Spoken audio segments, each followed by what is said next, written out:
Hi, everyone. This is Dr. Alana. It's our seventh 15-minute research boost. These were all started in response to students asking me during the boot camps this summer if I would share my own educational practice or research practice.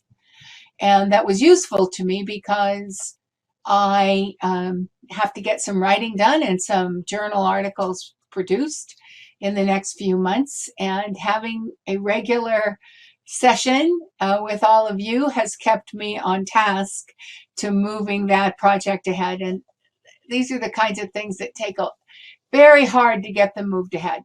One thing I've definitely learned from this is the value of having a once a week deadline that I had to produce for. So thank you all for coming today. Thank you for your interest in the getting published part. But just thanks for asking me to do this and letting me use it to set up my own work. So what's happening? Well, I'm going to take you through the process I have just gone through about making decisions. So there's a lot of screen sharing today. And as I talk through what I saw and what I was learning and my thoughts, that led me to the decisions of who I was my top three choices, which then leads me to my next steps. Your question and answer for this session is to go to www.wooclap.com/15 minutes. And that will be where all the questions will be. They'll be anonymous. You can ask any question you want. You then are open to use the chat to talk with each other and share resources and whatever else comes up. And then we'll keep the questions all in one place, and it's very easy to go through them at the end. And of course, there's always news from what we're doing at PD Education, some of which is in direct response to some questions this group asked of me last time. So first, I'll take you through the process I went through and how I made my decisions. I started with knowing that there were some things on the PD Education site I wanted to familiarize myself. I haven't looked for what journal I was going to write for a couple of years. So I needed a few updates. It is a bit like you have these skills and still you need to kind of brush them off and get the dust out of your brain. And then I'm going to show you about how I figured out what the top tiers were in my field and my research into whether or not they were important. The world is changing when we have so many places to publish. And so I wanted to see what literature was saying about those changes and the relative relationship of the top tiers to them. And it's an interesting conversation. And then through that list, I marked the title. So I'll show you what that looks like. Starting with the PD Education site, you sign in to your site. You go to the top right-hand search by phases. The doctoral phases are on the left. And if you scroll down to the very bottom, phase 4 is getting published. And I was and it's good. These are articles written by an editor to the best organizational development journal, the top tier of organizational development. And she wrote for us for a while. She thought it was very important that new researchers have an understanding of what it takes to get published from the editor's point of view. And so all of those are good, but particularly today I looked at 4.3, preparing to publish. Then I went to another search on the web for finding top tier journals. And just when I got that across, I was very interested to see that Google immediately brought up all those ins. So the analytics at Google are aware of the fact that finding top tier journals in any of those is a frequent search. Very different from the last time I looked. And from finding top tier journals in higher education, I came to some articles, one of which what had looked into this, and I'll tell you what they found, but part of their article was this very handy list table of the top tier journals in my field, which is higher education. And then I just went through the list and I highlighted the ones whose titles were of interest to me. That's a good place to start, figuring if the title has something. There's worth my time to look into the guidelines.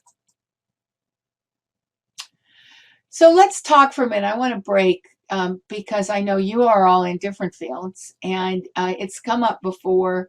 Last week, somebody asked me if I was going to publish in a top tier journal, and I said I didn't know.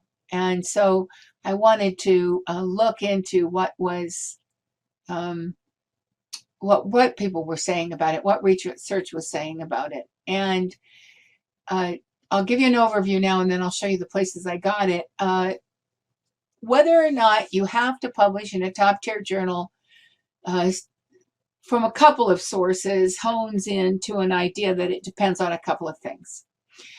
If your goal is a professorship going for tenure, then whether or not you publish in top tier journals will make a difference. And that makes sense to me, because one thing the research found when they looked at top tier journals was that they are primarily written by associate professors at top tier universities who had gone to top tier universities. And there's some concerns about that it's a system of lots of things. The way it has always been, the way academia has always been, perhaps. Upper middle class white views of the world, perhaps. Perhaps a view of the world as seen by the organizations that can attract the big money and not there necessarily as innovative, perhaps. Those are the concerns. But if you're interested in an academic career, whether or not it's a top tier journal that you publish in, will have some play. And will it have play as to whether you get your first job?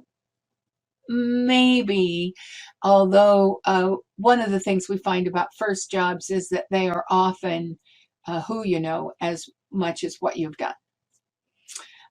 So that's one thing to consider.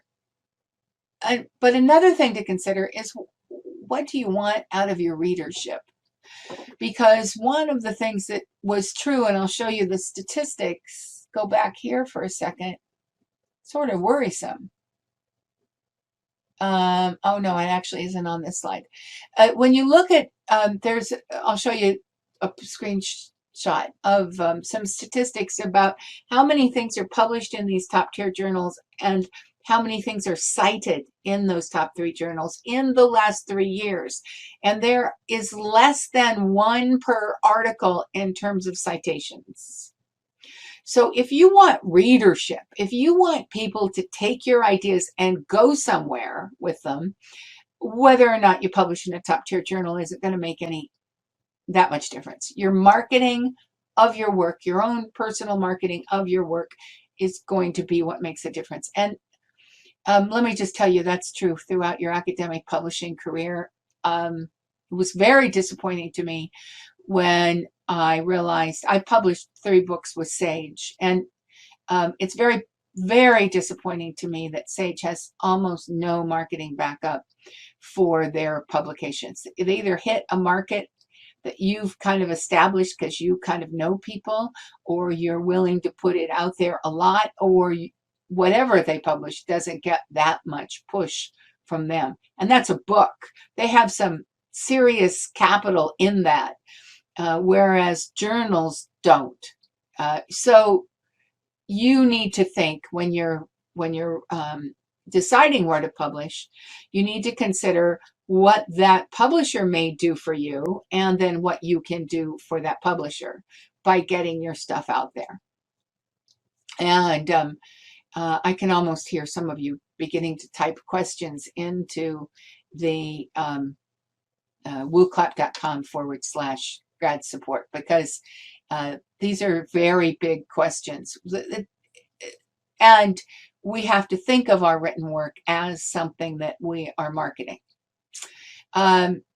Another big question right now that kind of goes with that one, that actually ended up making some decisions for me, was this, whether or not they publish open access or not. Because if you want your work to have legs, it should be published open access, because what I found when I went to Columbia's library was that they were very behind as far as updated things being available to me on the web from their databases. So you get it published, the databases catch it up another 6 months to a year later, etc. You publish open access, you can give that link away. People can go look at it right away. You can't just give your work away if you've published it. So within this whole conversation is the ideas you have to have about who has first rights to your work. So your journal, usually, especially if it's a double-blind peer-reviewed journal, has first rights to your work. And that means you can't give it away. You can't send it on to other people, or they limit the numbers, or whatever. There are different rules for different ones.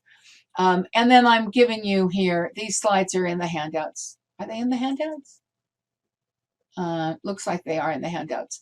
That when I gave you this link to an interview with a man who is an editor about these issues. And then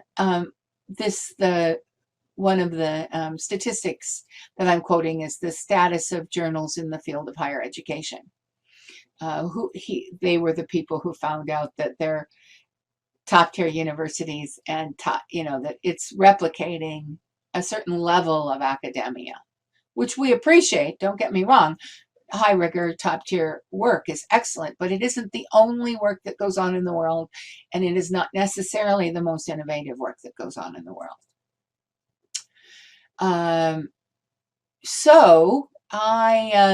So then I had to go investigate their guidelines. Let me just show you some screens of what came up in that part of the conversation. So this is the page on the PD Education site that is the preparing to publish page. And I'm going to come back to this number 15, writing the letter to the editor. So we'll circle back there at the end. This is the one I wrote in finding top tier journals. Here's the pull down list that intrigued me. And this was a particularly good article on publication trends in top tier journals in higher education. That's available from Emerald. And that link, I believe, also is in your slides.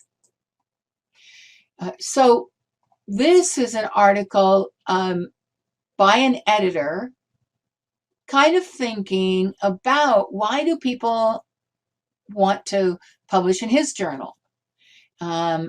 What's the impact? And I thought this paragraph was interesting.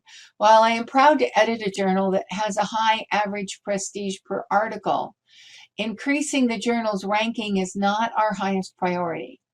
We aim to publish high quality and practically relevant research for the higher education management and policy community.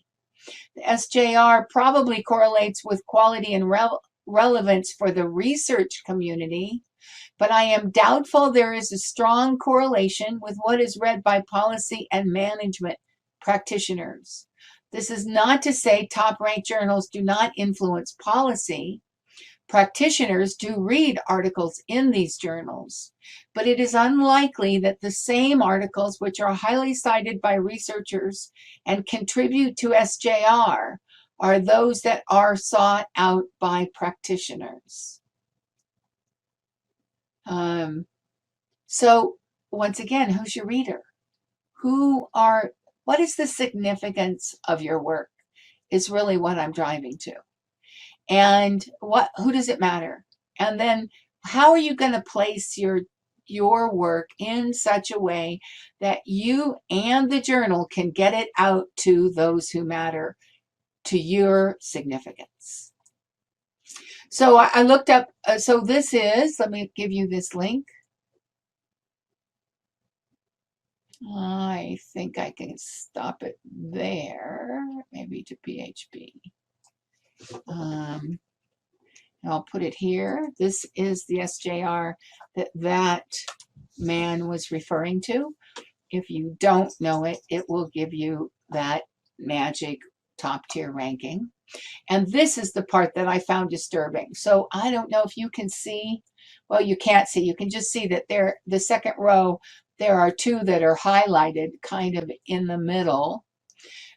So Internet and Higher Education is one of the journals I ended up looking at. They had in 2019 1,195 references and a total citation of 1,036 for 91 docs. So, and citable docs over 3 years was 90. Yeah, that's better than I was originally thinking. That's 100 a document. So that has some legs. And that's something you want to look at. It's do the percentages and see if it reaches the audience you want it to reach, then it's important to look at how often people are reading it and are citing it, because the more citations you get, at least the more one-liners you may get in their articles. That may cause somebody else to go, oh, that's an important idea. Maybe I should go look at that author. You know how it goes. It is a trail on. And there are some metrics that study how many times we get cited. I'm not convinced about how important they are. But again, I'm not vying for an academic job. All right, so this is a journal article from where this particular WordPress site is interviewing editors. And I thought this was fascinating, and I'll come back to it. This person is, she's the editor-in-chief of a brand new journal. So why in today's world would you start a new journal when there are so many journals out there? And you have so hard to compete with the big boys that do have the tier 1 status. So her journal is their Journal of Praxis in Higher Education. And this is what she says. I have been disappointed. I have several publications in these top ranked number 2 journals, which is the highest score on the Norwegian list. And I have been disappointed. They have been a disappointment to me in regards to the comments and to the time spent on text that I have sent in. Also, I have noticed that my articles have never really taken me anywhere anyway. They haven't really been a big help in my career, and they haven't even been read that much. So for me, it's been trying to do something different, something that means something, because that's also become more and more important to me. What does this all mean? It felt like those publications didn't lead me anywhere. I didn't learn anything new. It was basically about repetition in a sense. And I think you don't have to go very far in the world of those of us who publish quite a bit to find that kind of sentiment. Speaking for myself, I do this work. I do the research because I'm very committed to increasing practice and to the mission of what I do. And I enjoy the getting it all together in an article and all of that. And I actually even enjoy the peer review and making it even better that way. But do I think my final publications have done much for me? No, I don't. I think it's an interesting exercise that we do, but a lot of other things I do have given me much more direct hands-on benefits. Okay, just skipping ahead, status of journals in higher education. This is the one I gave you the link for. And now I go into slides here. I'm investigating. My next step was to investigate the guidelines of the journals that I had highlighted. I'll show you those couple and how I narrowed them down. And steps after that, which I have not done yet, but I have in plan to do, are to look up those specific journals, to read them, and to see whether or not I feel like my work is a good fit there, and to write the editors, and I'll come back to that in a minute. So back to the screens. This is the guide. These are the guidelines for the Internet and Higher Education Journal. And it says, it's peer-reviewed journal intended to be a vehicle for scholarly presentation and dissemination of contributions, theoretical and applied, significantly addressing innovative deployment of Internet technology in instruction and reporting on research to demonstrate the effect of the Internet and information technology on instruction in various contexts of higher education. Okay, so what it does fits. I went on to, this is published by Elsevier, and just to point out to you, there are a lot of things you need to consider. That you shouldn't just go, oh yeah, I'm fine with this, and go through these. You should look, because you're entering a contract with people, and there are some essential differences between the way they set these up. So if you're choosing a journal, you want to make sure it's the best fit for you. And in my case, on this journal, authors must disclose any interests in 2 places. So I have a employment interest in the work that creates the research that I do. And ethically, I need to be authentic about that. And so a very important sentence for me was that authors must disclose any interest in 2 places: a summary declaration of interest statement in the title page file, if a double blind, or in the manuscript file, if single blind. And then you have to say, if there are no interests to declare, please state that as well. So you all, some of you will be funded by outside resources. That's an interest that you may have to really seriously look at the interests and have conversations about that, because they can be subtle. In my case, it's very direct.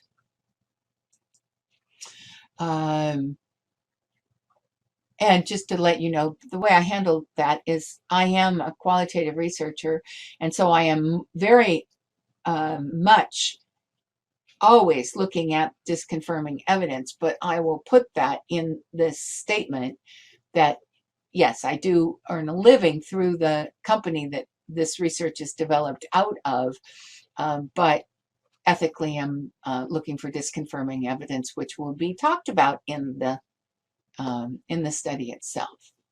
All right, so now I went into one just to show you one that was an immediate no for me.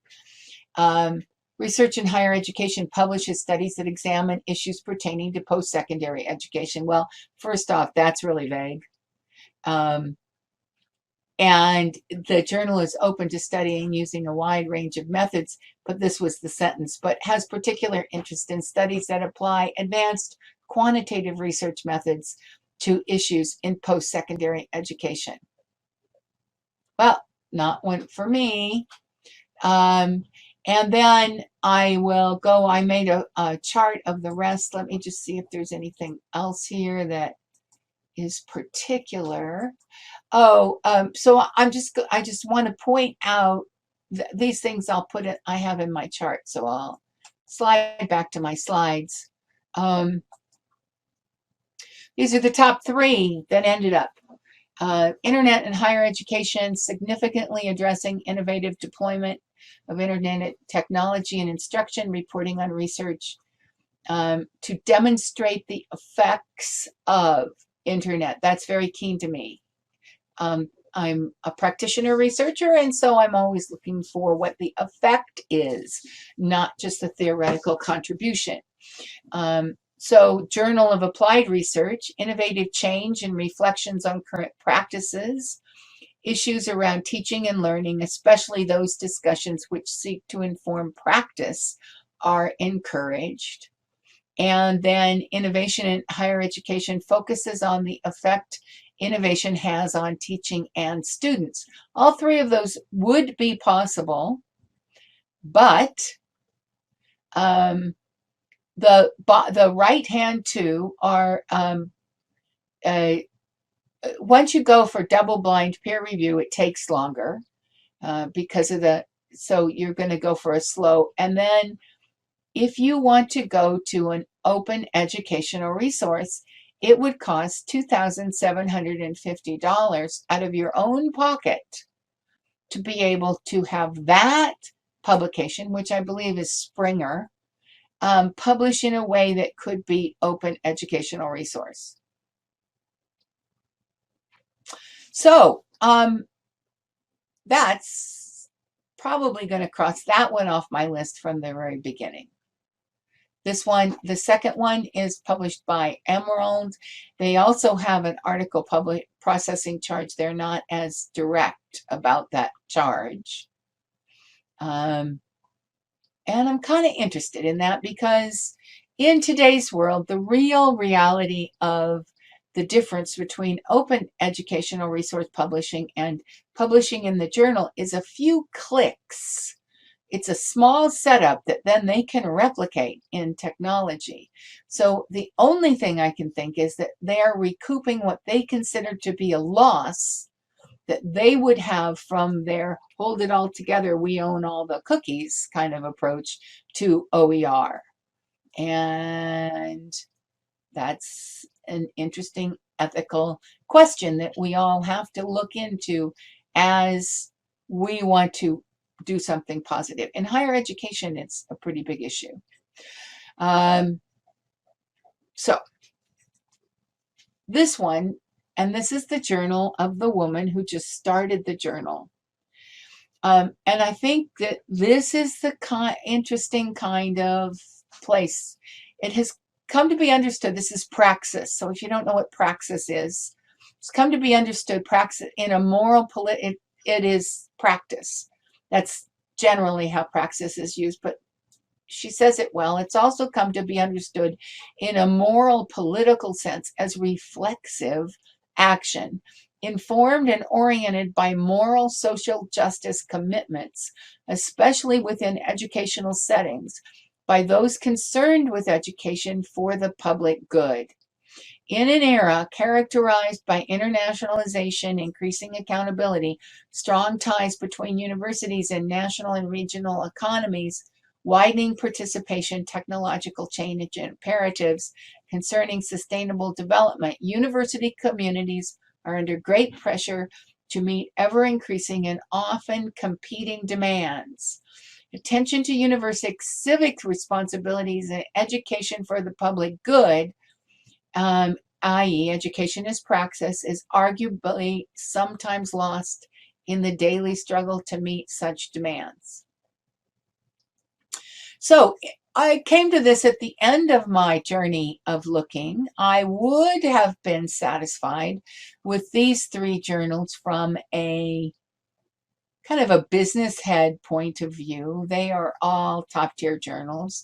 And in fact, internet and higher education will still get a letter from me, but my second letter will go to this journal.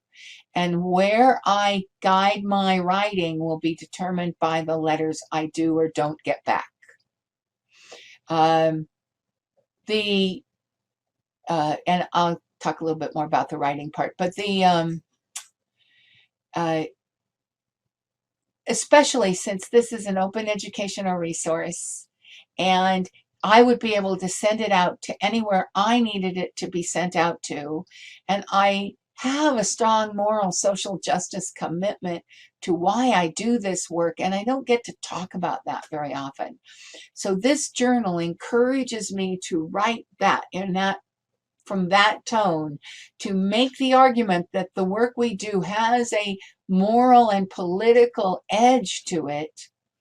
And maybe I could even figure out a way to write 2 articles out of this. And that's the other option, is how different can these articles be using the same data set, but differently.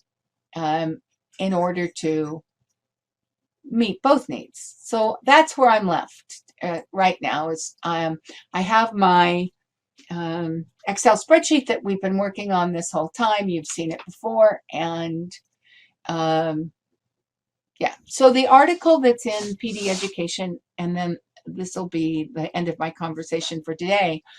That is that link.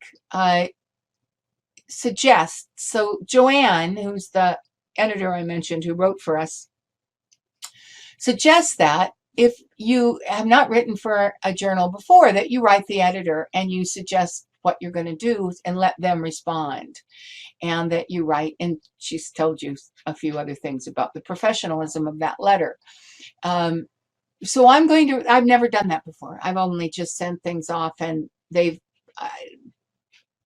places I've published before have either known me professionally, or they've been part of the conferences that I attend, or there's been some linkage, so I didn't feel the need to do this. Now I'm thinking about writing to journals who don't know me at all.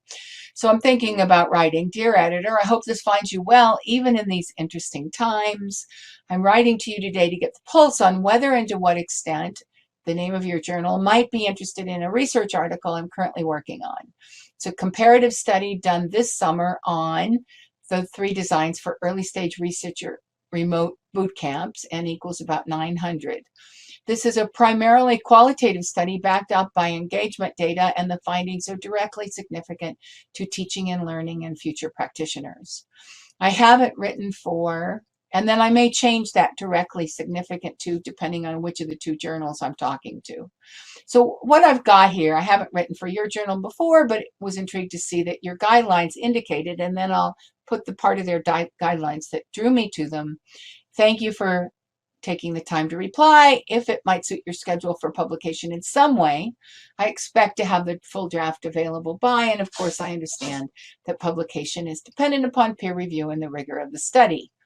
So I will do that. I will be able to tell you when we come back to these in the spring what happened when I wrote those letters.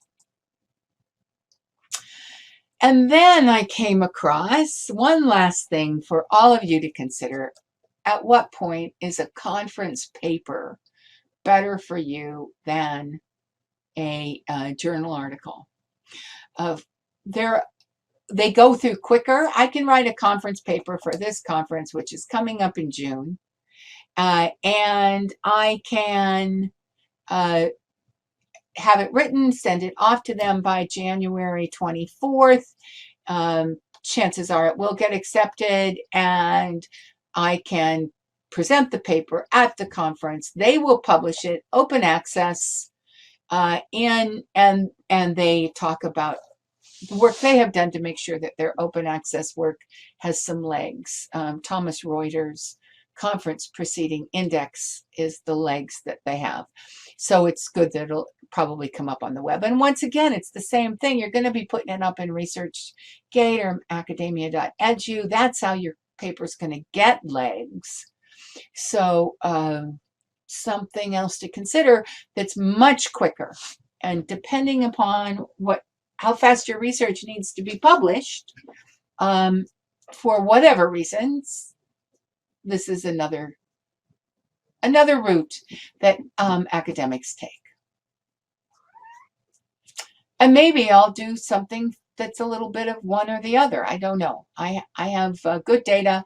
It can be sliced and diced in several ways. I can write up different things. Now that I have my target audiences in mind, I will investigate those journals and I will decide the specifics of what I might be able to do. So that's my conversation for today. It went over 15 minutes, but